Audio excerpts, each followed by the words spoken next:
اعوذ باللہ من الشیطان الرجیم، بسم اللہ الرحمن الرحیم۔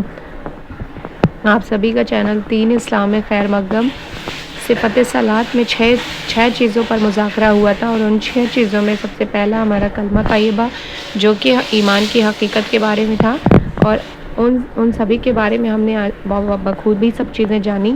تو اب ہم لوگ آگے کے ٹاپک پر چلتے ہیں جو کہ ہے نماز۔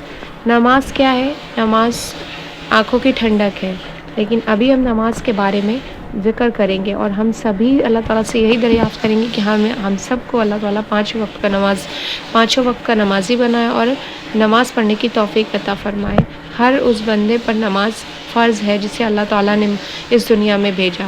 تو اللہ تعالیٰ نے دنیا میں جن مخلوق کو بھیجا، یعنی انسانوں کو جو بنایا، انسانوں کے اوپر 5 فرض نمازیں رکھی گئیں، اور ان فرض نمازوں کو براہ راست ہم لوگوں کو اللہ تعالیٰ کے بتائے راستوں اور اللہ تعالیٰ کے بتائے راستوں کے ذریعے، یعنی نبی پاک صلی اللہ علیہ وسلم نے جو راستے اللہ تعالیٰ کے ذریعے سے ہم سب پر فراہم کیے، ان سب پر ہم سب کو ایمان لانا چاہیے، اور ہم سب کو نماز پابندی سے پڑھنی چاہیے۔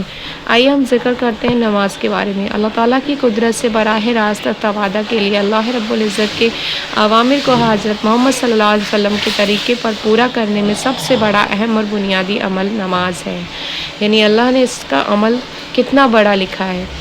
اللہ تعالیٰ کا ارشاد ہے، جو لوگ ایمان لائے اور نیک عمل کرتے رہے، خصوصاً نماز کی یا پابندی کی اور زکوٰۃ کی، تو ان کے رب کے پاس ان کا ثواب محفوظ ہے، اور نہ ان کو کسی قسم کا خوف ہوگا اور نہ وہ غمگین ہوں گے۔